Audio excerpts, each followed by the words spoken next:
Eu estou aqui com as minhas colegas, a Roberta e a Andrea. Nós somos da Coordenadoria de Educação Ambiental da Secretaria de Infraestrutura e Meio Ambiente do Estado de São Paulo. Nós estamos no Portal de Educação Ambiental.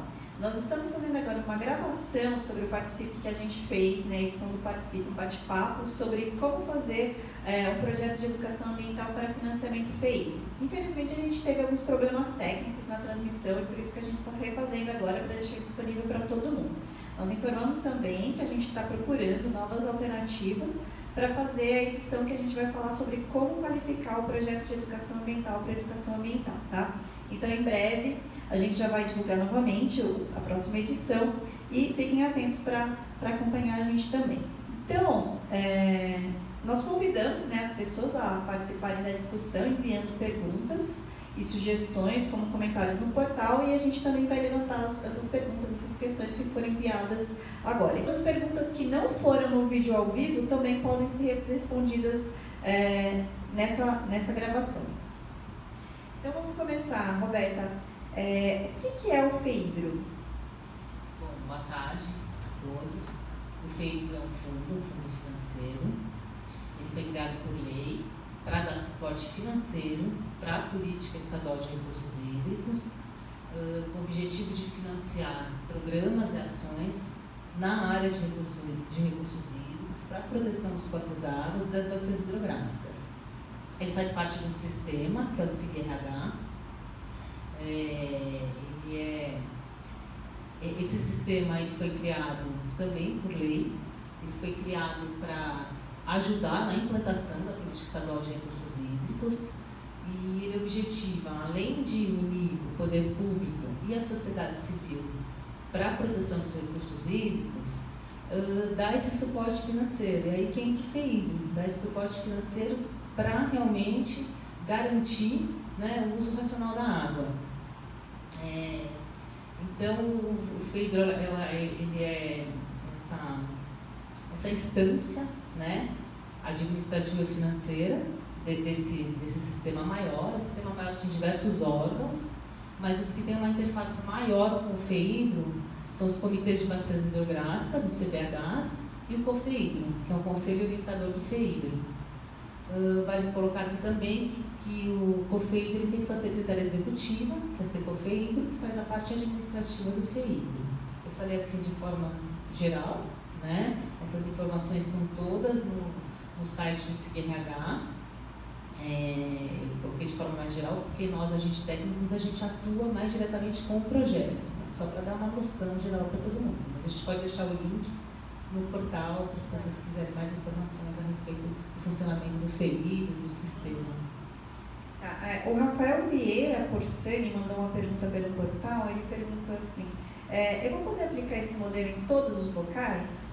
É importante dizer que o FEIDRO ele é um fundo do Estado de São Paulo, né? Então ele se aplica ao Estado de São Paulo. Então, qualquer região do Estado de São Paulo pode seguir esse modelo. Ele pode pleitear o recurso do FEIDRO.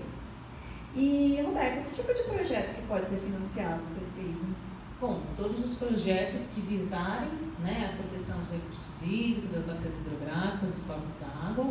Claro que tem que estar de acordo com a política estadual de recursos hídricos, tem que estar de acordo com a política da linha de atuação, né, no qual se pretende executar o projeto. Então, se for de educação ambiental, tem que estar de acordo com a política de educação ambiental.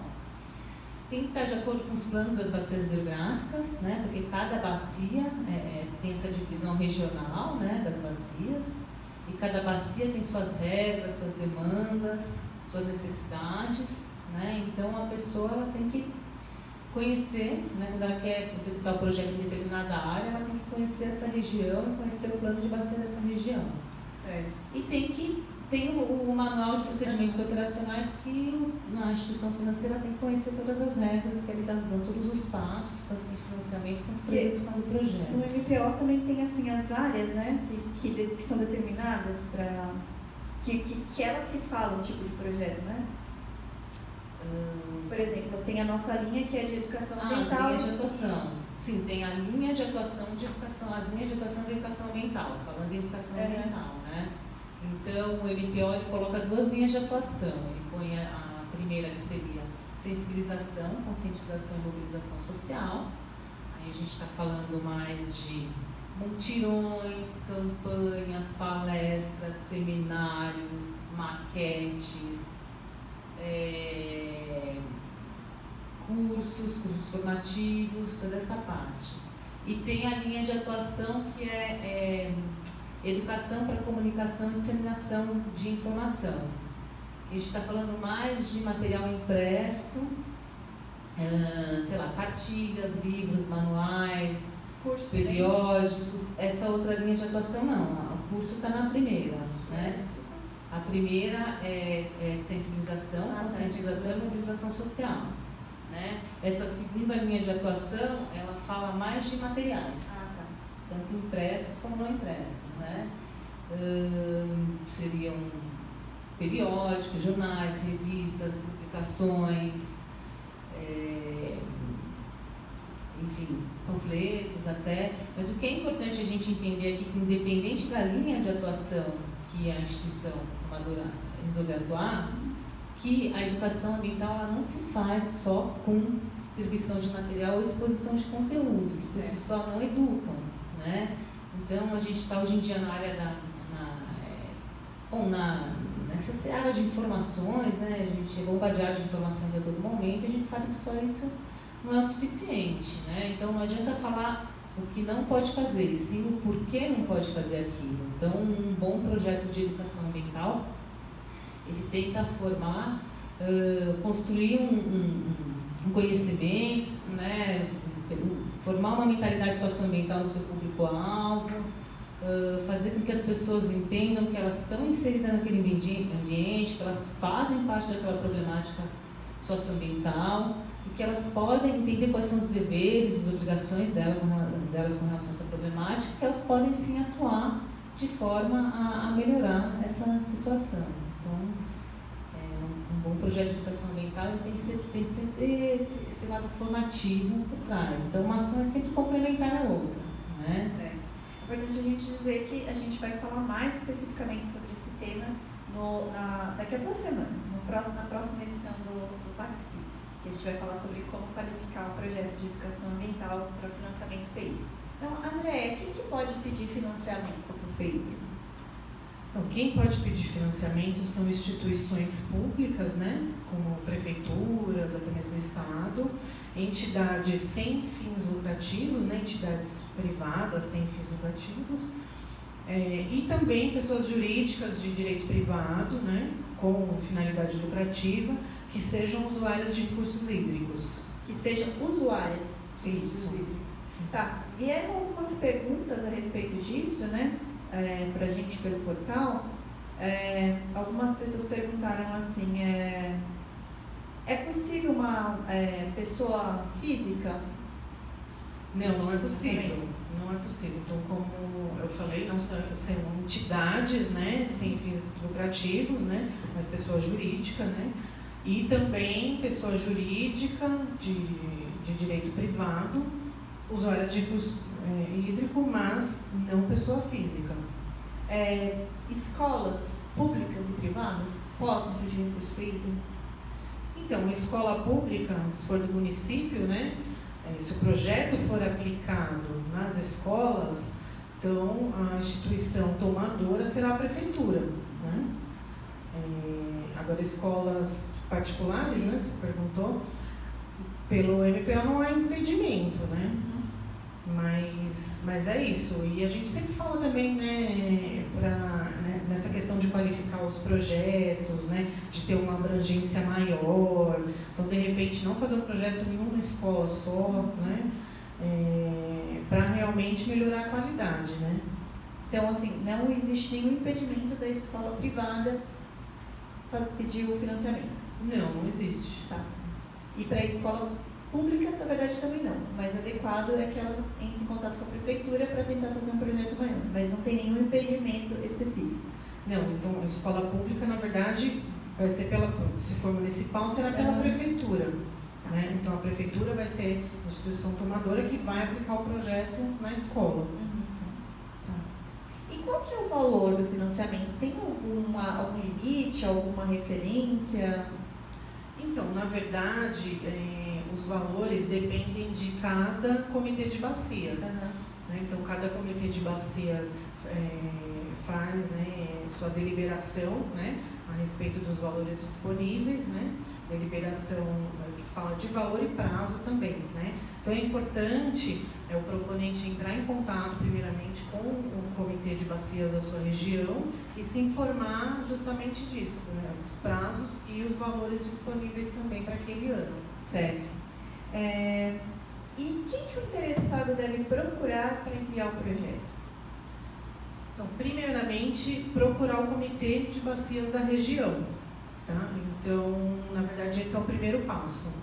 A gente também sempre aconselha fazer a leitura do MPO, né, nesse primeiro passo, para entender as regras, enfim, os prazos de como funciona o FEIDRO, mas procurar o comitê de bacias com o seu projeto. O projeto, como a Roberta falou, tem que estar dentro do plano de bacias, né, do comitê. E após esse passo, o comitê vai fazer uma avaliação, né, dos projetos propostos e encaminhar, os que forem aprovados pelo comitê, encaminhar para a Secofeidro. A Secofeidro vai indicar os agentes técnicos para aqueles projetos para serem analisados. Certo. E como é que o tomador, a pessoa interessada, vai saber qual que é o comitê de bacia da região dela? Então, para saber o comitê de bacias, a gente vai deixar um link, que é o site do SIG-RH, lá tem todas as informações dos comitês, e tem as informações também dos municípios que compõem aquela bacia hidrográfica, né? Então, está tudo no site do SIG-RH. Certo. Então é importante a gente só voltar essa questão, porque parece que nem todo mundo entendeu ainda como é que funciona. Mas o Estado tem a divisão dos municípios e tem uma outra divisão que também não é todo mundo que conhece, né? Que é por bacia hidrográfica. Então, assim, cada bacia, e no Estado no Estado de São Paulo nós temos 21 bacias hidrográficas, elas têm um comitê. E esse comitê se organiza para discutir e trabalhar com o gerenciamento dos recursos hídricos da sua região. Então, o importante é você saber de qual bacia pertence o seu município. E aí, nesse site que a Andrea falou, vai ter, né, a relação de todos os municípios, e aí vai ser bem fácil de você conseguir identificar onde é o comitê que você precisa procurar. Roberta, qual que é o prazo para enviar os projetos? Tem um prazo? Bom, prazo também é como a Andrea falou. Cada comitê tem o seu prazo.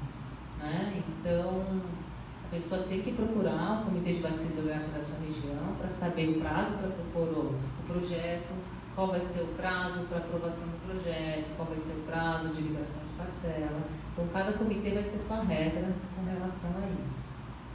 O tomador pode se contratar? Não pode. Né? E isso, na verdade, também já é uma etapa lá na frente. Né? Depois da aprovação do projeto, né? Que aí entra com as contratações para executar esse projeto, né? Mas não é permitido. Ele pode terceirizar alguns serviços, né? De algumas atividades que necessitarem dessa contratação, dessa terceirização, né? Mas isso é uma regra também está no MPO, e também o tomador tem que seguir, né, a lei de licitações, né, a 866, se no caso houver, né, uma licitação para essa contratação. Certo. E, por exemplo, terceirizado, esse contratado pelo tomador, ele pode ter algum vínculo com o SIG-RH? Por exemplo, só um que pode contratar a minha e nós duas fazemos parte? Não pode. Isso está até previsto também no manual e não é permitido. Então, o terceirizado não pode ter vínculo? Não pode. Certo. Deixa eu ver aqui. E quais são os passos para fazer o financiamento? Então, em primeiro lugar, procurar o comitê de bacias da sua região. Né? Então, como a gente já falou, se você ainda não sabe qual o comitê, entra no site do SIG-RH, pesquisa lá em qual comitê faz parte. Então, você vai entrar em contato com o comitê de bacias, com a secretaria executiva do comitê de bacias da sua região, para a apresentação do projeto. Tá? Esses projetos são avaliados, né, pelo comitê. Os projetos aprovados pelo comitê são encaminhados para a Secofeidro, que faz a distribuição para os agentes técnicos desses projetos, né? A CEA atua como agente técnico dos projetos de educação ambiental. Existem outros também agentes técnicos, né, do FEIDRO, né, como a CETESB, CPLA, daí dependendo do tipo de projeto, né? E a CEA, como agente técnico, ela tem o papel de avaliar a viabilidade técnica e financeira desses projetos, né? Além, claro, de acompanhar, fazer todo o acompanhamento da execução até a sua finalização. E o que o projeto precisa ter minimamente, Roberta?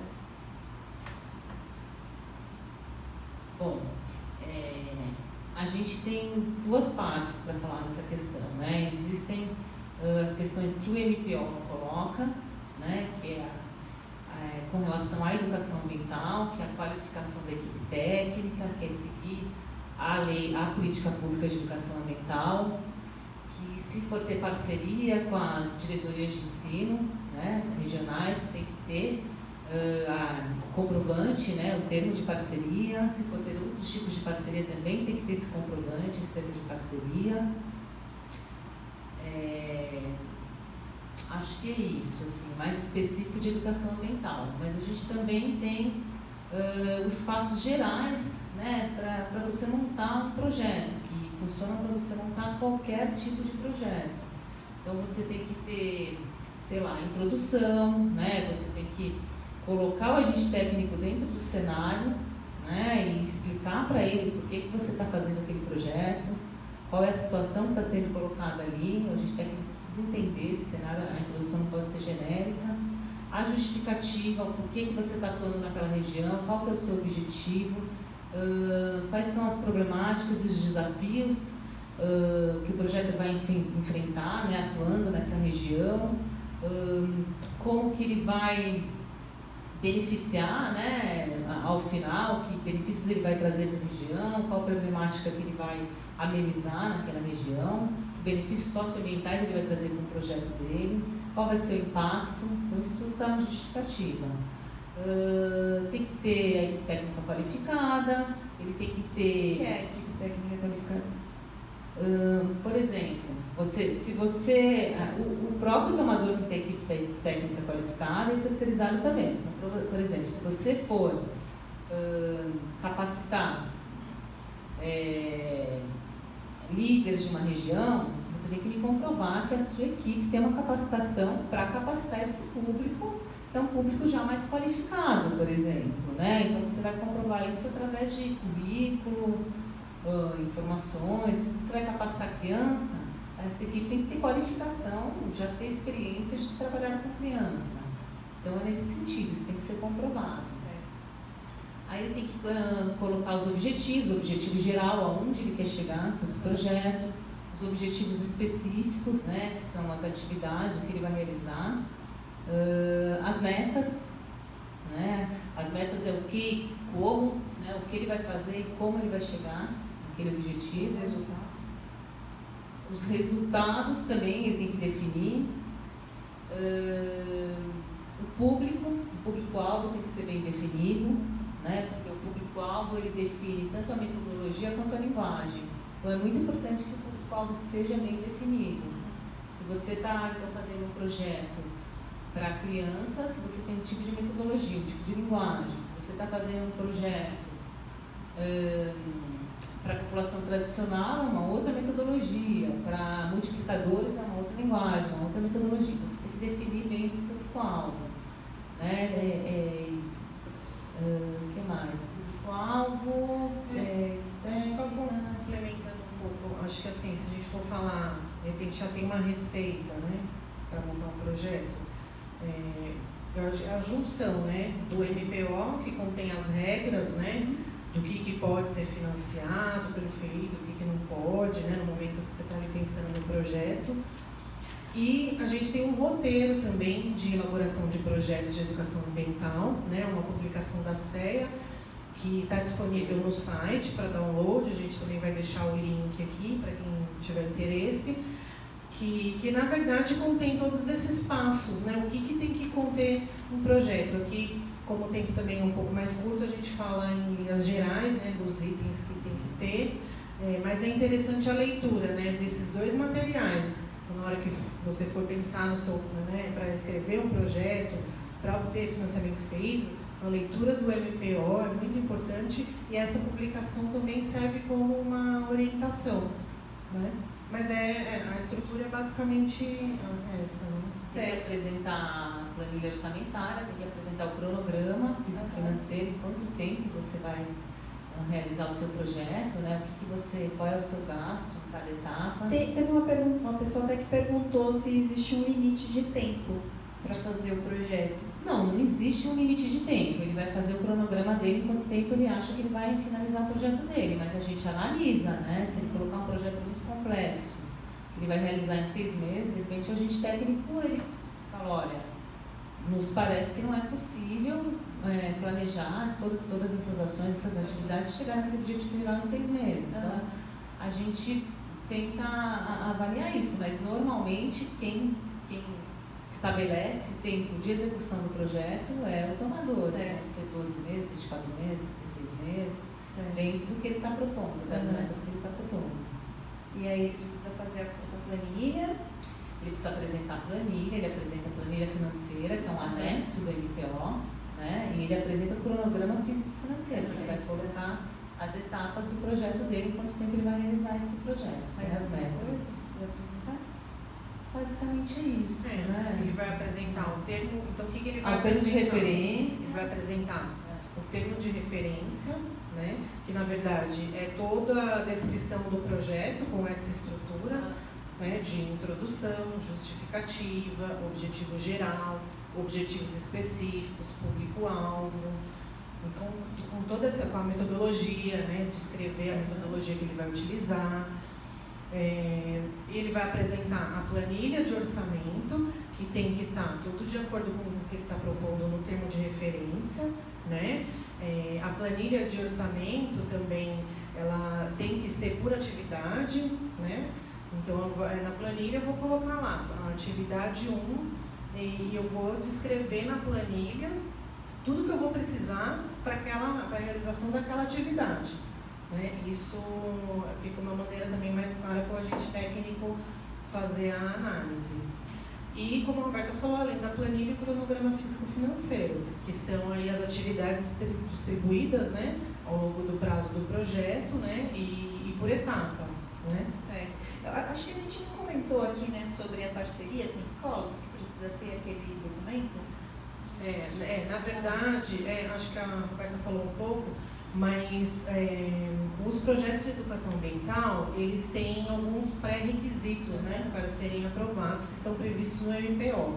Então, a gente tem duas coisas. A gente tem os pré-requisitos do MPO, né, que tem que ser seguidos, e a estrutura mínima que tem que ter um projeto que serve para qualquer outro projeto, para pleitear outro fundo, né, enfim. Mas esses pré-requisitos são específicos para o FEIDRO, para projetos de educação ambiental.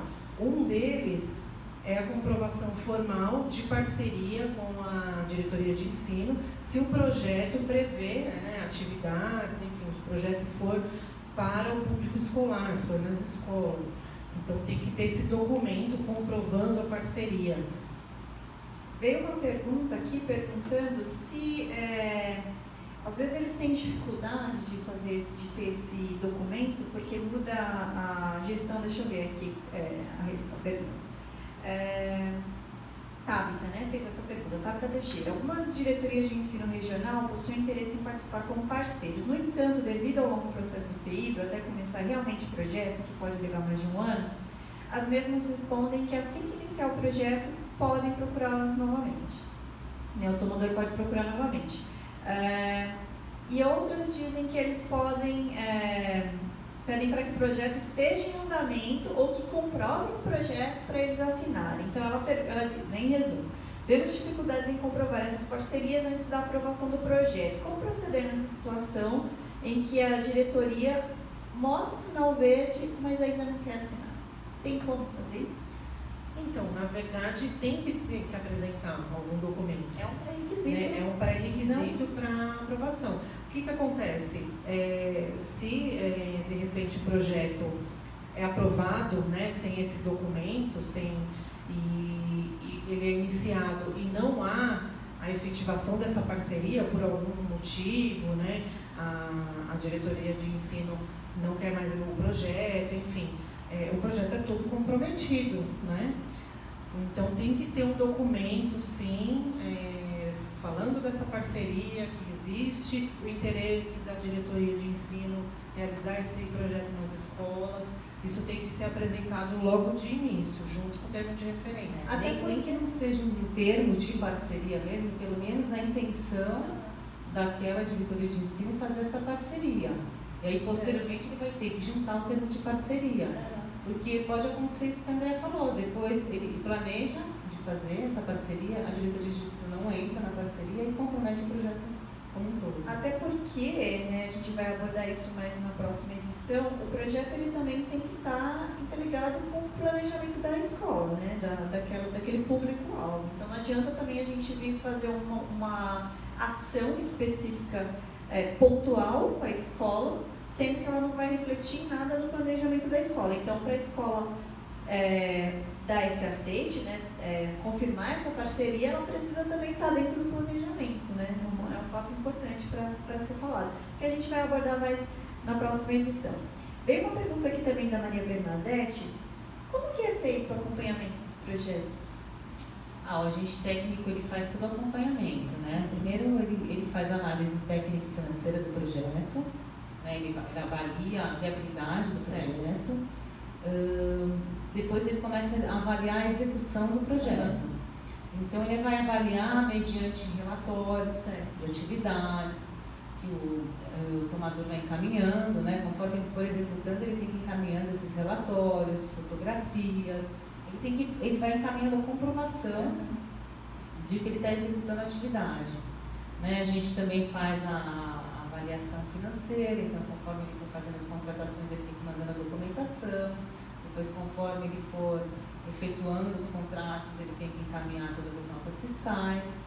É dessa forma que a gente acompanha, lembrando que a gente está trabalhando com recurso público, então tanto o tomador quanto o agente técnico responde, né, Tribunal de Contas, pelo Ministério Público, então tem que ser bem feita essa parte, né? E aí aqui mediante essa avaliação, que também do agente técnico, que se libera as parcelas, né? Então, se faltar um documento e tal, o tomador tem que encaminhar, que vai ser pré-requisito para liberar uma próxima parcela. Então, na verdade, ali, o que está valendo é a assinatura, a palavra de quem está fazendo o projeto, né? E ele pode responder, no caso de uma auditoria, alguma coisa, pelas informações que ele está prestando. Não só a palavra, a comprovação das atividades. Exatamente. Né? Sim, relatório, ele tem que apresentar esse relatório. Certo.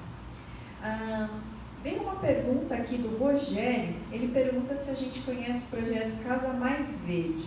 É um microbioma urbano que busca sustentabilidade. Aí ele pergunta se é possível fazer o financiamento para um lar sustentável como esse, né? Ele deixou o link do Repórter Eco da TV Cultura.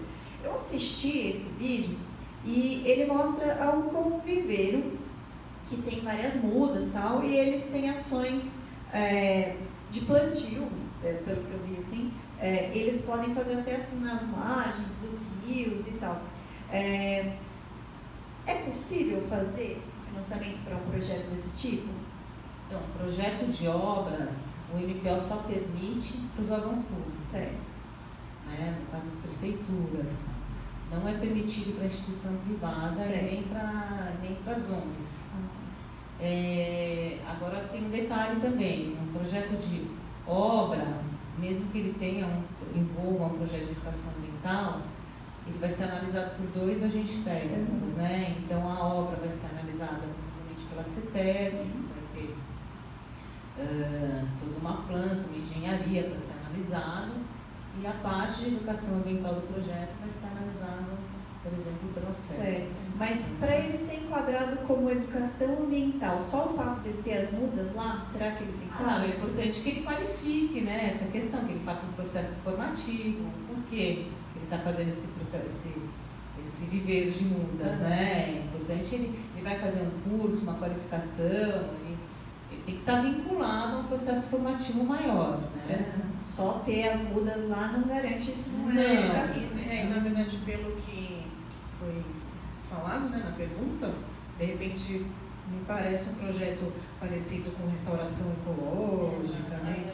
Enfim, se for um projeto só, na verdade, com essa parte, né, de restauração ecológica, não é a SEG que vai fazer análise, né? Vai para outro agente técnico. É possível ele apresentar um projeto desse, né? Só não vai ser educação Só não vai ambiental. ser educação ambiental. É outro agente técnico que vai fazer análise. E se ele tiver essas duas características, a construção e a parte de educação ambiental, como a gente tinha falado, a escola, ele vai ter que ser analisado por 2 agentes técnicos. Ele precisa mandar 2 projetos diferentes? Não, é um único projeto. Tá. Ele vai passar por 2 agentes técnicos. Então, primeiro, provavelmente, como tem a obra, ele vai passar a ser analisado por um agente técnico que tem a capacidade para analisar um projeto de engenharia. Ele só precisa identificar cada uma das etapas de acordo com o MPO e mostrar qual linha de atuação que ele está trabalhando. Exato. Aí depois, se esse projeto tiver a linha de educação ambiental, ele vem para ser analisar essa parte. Como a Andrea falou, se for muda, restauração ecológica, aí provavelmente é outro agente técnico. Tá. Graziele, veio pelo portal, ela perguntou se os projetos eles podem ser feitos no nível municipal, né, no nível local, ou se eles só podem atingir a região. Pode ser para o município, exclusivo para o município. Não tem problema. O que a gente fala assim, para procurar o comitê da região, né, até para verificação da demanda, do plano de bacias da região, né? E se o projeto daquele município estiver dentro do plano de bacias, né, na verdade, tiver um link com o plano de bacias, alguém não tem problema nenhum.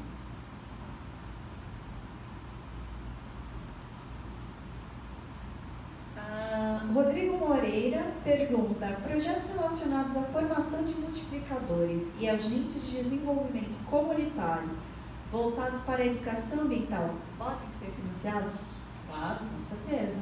Processo formativo, um processo interessante, processo que está formando multiplicadores. Desde que eles estejam relacionados com a política de recursos hídricos, com a política de educação ambiental, com as problemáticas ou com as demandas, as regras de determinado comitê, né?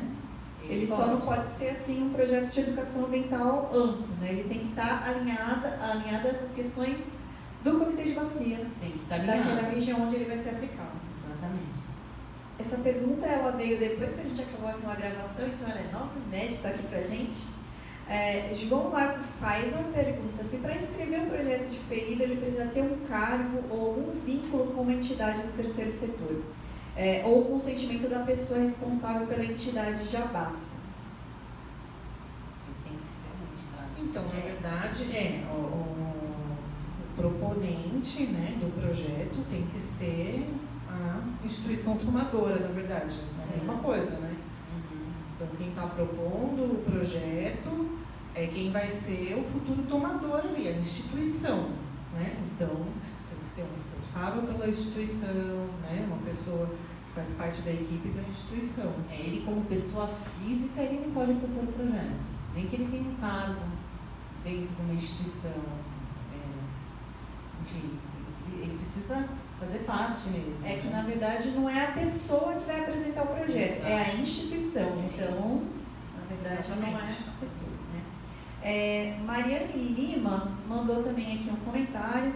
Ela falou assim: eu sou da FUNBEA, que é do FUNBEA, que é o Fundo Brasileiro de Educação Ambiental, e somos tomadores do financiamento FEIDO da Baixada Santista, Litoral Norte e Par.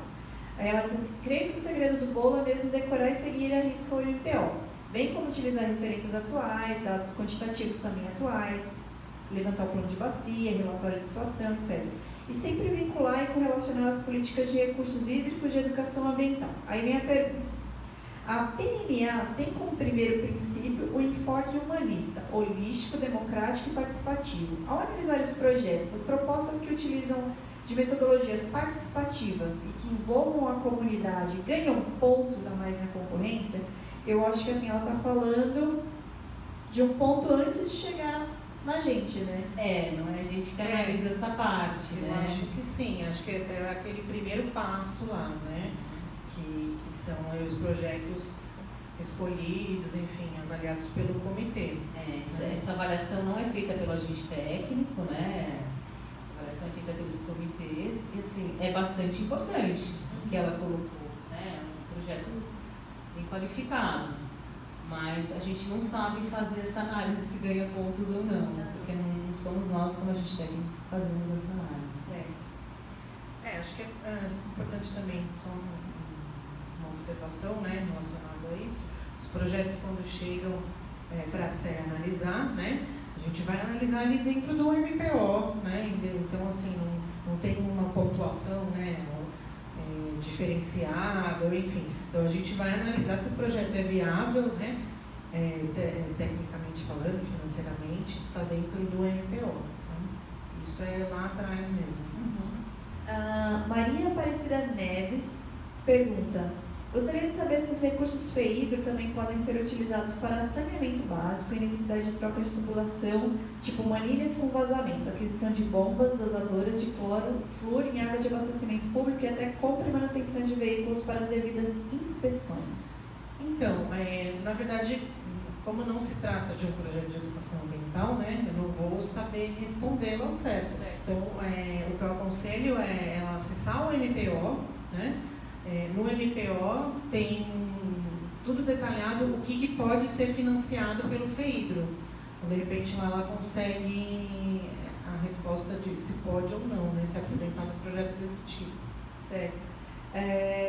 Caroline Souza pergunta: o escopo de ser de formação de professores de educação fundamental, por exemplo, céu navegantes e escolas do entorno na beira da Biggs. A diretoria do CEL pode ser a tomadora do recurso ou só poderia ser a Prefeitura de São Paulo ou a Secretaria de Educação? Não tem impedimento inicialmente, né? O normal é a Prefeitura, não a diretoria da escola. Ela só precisa entender também que ela vai precisar prestar contas depois. E aí tem que analisar a viabilidade de ser feito dentro da escola. Exatamente. Então tem toda essa questão. E aí, como a gente sempre fala, né, procura o comitê da região. Então, aí o comitê também acho que vai saber direcionar melhor, né, dependendo do tipo do projeto dela, de como que ela vai apresentar, se é pela escola, se é pela, né? Então, acho que primeiramente procurar o comitê para ter um direcionamento melhor. Nelson Porteiro, não sei, fez uma pergunta que na verdade a gente já respondeu de outra maneira, mas vamos lá. Ele fala assim: o tomador dos recursos apresenta o projeto, se classifica e após assinado o contrato pode com a sua equipe realizar o empreendimento ou será necessária a contratação por licitação de uma empresa para a realização do projeto? Como que funciona isso? Então, ele pode realizar várias atividades do projeto com a equipe dele, né? Mas, na verdade, isso entra como uma contrapartida. Tá?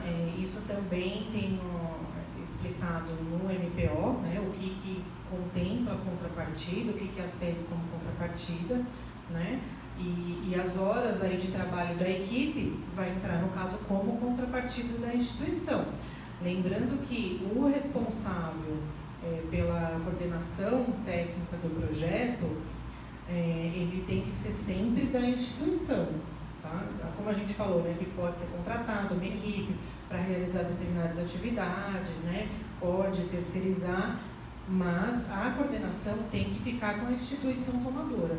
E é importante dizer que o recurso não pode ir para o tomador. Nesse caso, que tem que ter a contratação. Só para complementar, né? A equipe da instituição tomadora, ela vai ser contrapartida, como a André colocou, ela não recebe. Então, assim, tá, você tem ali um biólogo, você tem ali um comunicador, que seja um profissional ali trabalhando, essas horas de trabalho dele vão ser dadas como contrapartida, ele não vai receber para isso, porque o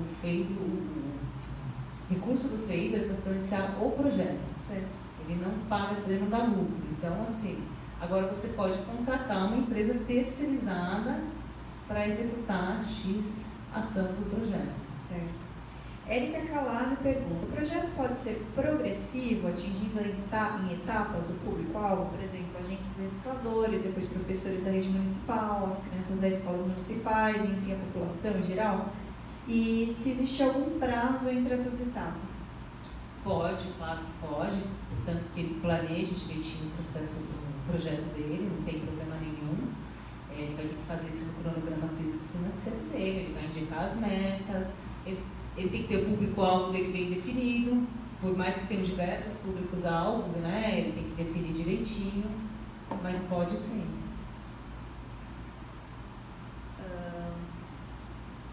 Chico Isnor, ele pergunta, o projeto pode contemplar ações já existentes que precisam de apoio para continuar? Atende unidades de conservação?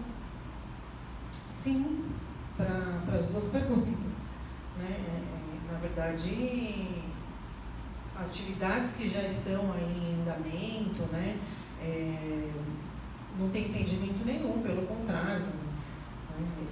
Então, são atividades que ele já sabe o que funciona, o que não funciona, né? Então, já passou por todas as etapas aí, né, iniciais de um projeto e que pode ser continuado, com certeza. Adriana Florentino pergunta, em relação à produção intelectual, como fica em caso de livro e correlatos? No termo de cooperação técnica e compromissos de bens imóveis, cláusula 5ª da propriedade de resultado, item 3, consta. A utilização ou a propriedade da produção final fica estendida à propriedade ao CBHBS. O que é CBHBS? Baixada Santista. O Comitê da Baixada Santista. No sentido de subsidiar projetos estendidos vinculados, especificar a forma de utilização junto ao Comitê de Bacia, no âmbito das metas estabelecidas no Plano Estadual de Recursos Hídricos. Quer dizer, ela está falando de uma cláusula específica do Comitê de Bacia da Baixada Santista, que diz que a propriedade final, que a produção final também é dela. Aí ela pergunta, o tomador pode reeditar futuramente a obra? Então, aí ela está entrando numa outra seara, ela está entrando na questão de direitos autorais, que tem uma legislação própria. Ela está colocando aqui um termo de cooperação técnica e compromisso que ela não fala com quem foi feito, mas o que dá a entender é que é com o comitê e o tomador. Me parece que é isso, com a instituição tomadora e o comitê. Aí são as regras que foram estabelecidas nessa relação, nesse termo de cooperação, que não podem também ser contrárias à legislação dos direitos autorais. Então, assim, eu não tenho competência técnica para responder exatamente essa questão, né? Acho que, na verdade, assim, se o tomador ele quiser editar um material, né, que foi feito por financiamento FEHIDRO, que também pode ser, na verdade, de utilização do comitê, né, ele entrar em contato com o comitê, né, e acredito que essa reimpressão não seria com financiamento, né, feito, porque o projeto já finalizou, né, então seria aí de responsabilidade do tomador, né, de reimprimir, enfim. Mas é importante entrar em contato com o comitê, né, com que foi feito o projeto, né. Se for importante para o comitê, se for trazer benefícios para aquela região, essa impressão, essa divulgação, eu acho que não. Mas enfim, não é... E ela também perguntou, em caso de sites, ao término do projeto, o site pode continuar ativo pelo tomador? Da mesma forma da questão anterior, como ficam os direitos autorais? Então, o site pode, o projeto pode continuar. Na verdade, é mais adequado até que ele continue. O ideal mesmo, é que o projeto continue, mesmo acabando o recurso FEHIDRO, que a instituição continue esse projeto, né? Continue trabalhando pelo gerenciamento dos recursos hídricos. Dê continuidade ao projeto. Agora, a questão dos direitos autorais, é o que eu falei, a definição vai depender desse termo de cooperação, que me parece que os comitês fazem com as instituições tomadoras, pelo que eu entendi na pergunta anterior, eu não sei se exatamente isso é feito, mas dá a entender que sim, e vai depender da legislação dos direitos autorais, né? E tudo combinado desse tomador, dessa instituição tomadora, com o próprio comitê. Bom, nós respondemos todas as perguntas aqui. André, você tem mais alguma coisa para acrescentar, para falar? Então, na verdade, só assim, um resumo, né, bem breve, não sendo repetitivo, é o que a gente já falou, mas acho que é importante, né, deixar bem claro o que o projeto tem que ter. Então, e o que eu preciso para apresentar um projeto. Então, primeiro, leia o MPO, que está no link que a gente vai deixar disponível, né? Faça a leitura também, é uma referência, né? Mas eu acho que é interessante, do nosso roteiro de elaboração de projetos, né? Como um guia mesmo para escrever o projeto, e entre em contato com o Comitê de Bacias da sua região, tá? Para obter essas informações sobre o prazo, sobre os valores. Então, acho que são esses os passos mais importantes. E também, além dessa estrutura mínima que a gente falou um pouco aqui, né, bem brevemente, de que tem que ter um projeto, assim, quanto mais detalhe tiver no termo de referência, né, na planilha de orçamento, melhor para o agente técnico fazer essa análise, né? Então, detalhar tudo, cada atividade, o que vai conter, quais são os recursos necessários. Então, quanto maior o detalhamento, melhor, tá? Acho que é isso. Só uma conclusão final. Às vezes, a ideia do projeto é ótima, mas a instituição tomadora não consegue passar para o agente técnico o que ela quer realizar, né? Então, aí é uma pena, porque a gente não consegue avaliar o projeto. Então, assim, se até a forma de escrever o projeto, né, e conseguir colocar todos aqueles itens que a gente falou de forma detalhada, como a Andrea colocou aqui, para que a gente possa compreender o projeto de fato e analisar. Ou às vezes coloca um projeto que tem relação com o problema da bacia, mas ele não está explicitado no projeto, né? Ele precisa dizer para a gente que aquele problema está relacionado com a questão da bacia. Exatamente.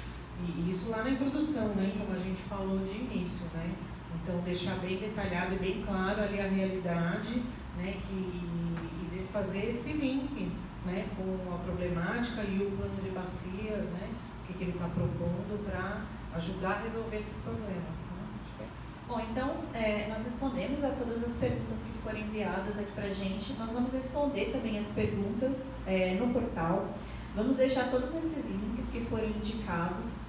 Nós agradecemos a todos pela participação, pelo envio das perguntas. Nós pedimos desculpas novamente pelo problema técnico que a gente teve, mas nós vamos trabalhar para que futuramente a gente possa oferecer um vídeo com uma qualidade técnica melhor, que todos possam participar e fazer essa interação ao vivo. Obrigada!